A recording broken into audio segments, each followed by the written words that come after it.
എല്ലാം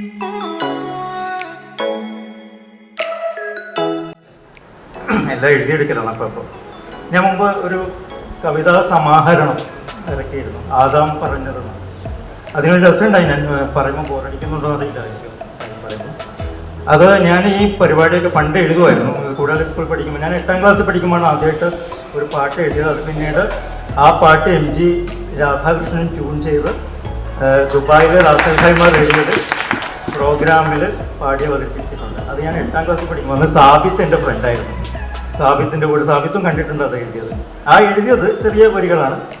ചിന്നിച്ചിലയ്ക്കും കുഞ്ഞിക്കിളി ഒന്നിച്ചുറങ്ങാം നമ്മൾക്കിനി, പൂവള്ളിക്കെട്ടിൻ പൂമേടയിൽ പൂമെത്ത തീർക്കാം പൂവിതളാൻ, മഞ്ഞക്കതിരവൻ മങ്ങിയപ്പോൾ മിന്നി പകരം മിന്നാമിന്നി, മാനത്തെ പൂനില പാലാഴിയിൽ മാമൻ്റെ മക്കൾക്ക് നാറട്ടൽ എന്നുള്ളൊരു സാധാരണ പാട്ടായിരുന്നു.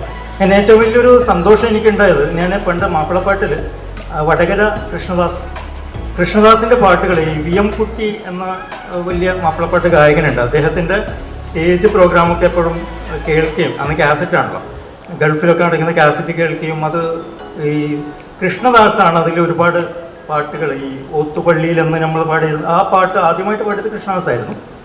അത് രചിച്ചത് PT അബ്ദുറഹ്മാൻ. ആ പാട്ടുകളൊക്കെ പാടും. കൃഷ്ണദാസിന് എനിക്ക് ഭയങ്കര ആരാധനയായിരുന്നു. കൃഷ്ണദാസിൻ്റെ പാട്ടുകൾ വീട്ടിൽ പാടുക ഇങ്ങനെയൊക്കെ ആയിരുന്നു. അതെനിക്ക് വലിയൊരു ഭാഗ്യം ഉണ്ടായത്, എൻ്റെ പാട്ടുകൾ കൃഷ്ണദാസ് സംഗീതം ചെയ്തു എന്നുള്ളതാണ് അതിന് ശേഷം.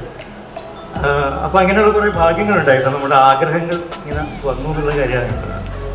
അപ്പോൾ അതുകൊണ്ട് എൻ്റെ ഓർമ്മയുള്ള ചെറിയൊരു കാര്യം, ആദാം പറഞ്ഞത് പറഞ്ഞൊരു കവിതാ സമാഹാരമാണ്. ഇതുപോലെ ഞാൻ അന്ന് എറണാകുളത്തൊരു ഷോപ്പൊക്കെ ആയപ്പം എൻ്റെ നോട്ട് ബുക്കിൽ കുറേ കവിതകൾ കണ്ടിട്ട് സിബി പടിയാർ എന്ന് പറഞ്ഞിട്ട് ഒരു തിരക്കഥ ഒക്കെ എഴുതുന്ന ഒരാളുണ്ടായിരുന്നു. പുള്ളിക്കാരൻ അത് കണ്ടിട്ട് പുള്ളിക്കാരൻ അത് എടുത്തുകൊണ്ട് പോയിട്ട് പുള്ളി തന്നെ പാടി സ്റ്റേജ് ഇതിൽ റെക്കോർഡിംഗ് സ്റ്റുഡിയോയിൽ പാടി CD ആക്കി തന്നിട്ട് പുള്ളിയുടെ കല്യാണത്തിന് റിലീസ് ചെയ്ത ഒരു സാധനം. അതിൽ കുറച്ച് വരികൾ ഇവിടെ ആദാം പറഞ്ഞത് എന്നെ കൊണ്ട് ഉദ്ദേശിക്കുന്ന, ആദാം എന്നതൊരു പ്രവാചകനായിട്ടോ അല്ലെങ്കിൽ ഒരു മതത്തിൻ്റെ ഭാഗമായിട്ടോ അല്ല, ഒരു ആദ്യ മനുഷ്യനായിട്ടാണ് ഞാൻ കാണുന്നത്. ആദാം പറയാണ് ഇന്നത്തെ സ്ത്രീയുടെ അവസ്ഥ അറിഞ്ഞുകൊണ്ട് ആദാം പറയുന്നൊരു ചിന്താഗതിയാണ്. ഏതൻ താഴ്വരയിൽ എന്നോട് ചേർന്നെത്ര ആമോദസുന്ദരം നീ വസിച്ചു, ഏതോ ചെയ്ത് മാത്രം ധരിച്ചു നാം ഏറെ നാൾ അങ്ങനെ പാർത്തിരുന്നു, നീ എന്തുടുക്കണം തിന്നണം ചെയ്യണം എന്നുള്ളതൊന്നും പറഞ്ഞില്ല ഞാൻ, കാലങ്ങളേറെയായി സ്നേഹിച്ചും ലാളിച്ചും ഒന്നിച്ച് ഒരുപോലെ കഴിഞ്ഞു നമ്മൾ എന്ന് പറഞ്ഞിട്ടുള്ള കവിതകൾ. എൻ്റെ വരികൾ നല്ല ഓർമ്മ വരുന്നില്ല.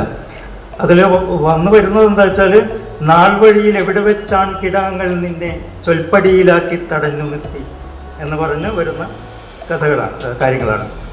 ഏതായാലും എനിക്ക് ഓർമ്മയില്ലാത്തതുകൊണ്ട് പാടുന്നില്ല. ഇത്രയും പറഞ്ഞുകൊണ്ട് ഞാൻ നിർത്തുന്നു. Thank you Shamsu. ഒരു നല്ലൊരു ഡിജിറ്റൽ ആർട്ടിസ്റ്റ് കൂടിയാണ്, നന്നായി ചിത്രം വരക്കുന്ന ആളും കൂടിയാണ്. കുട്ടികൾക്കും കൂടി അറിയാൻ വേണ്ടിയാണ് ഞാൻ പറയുന്നത്.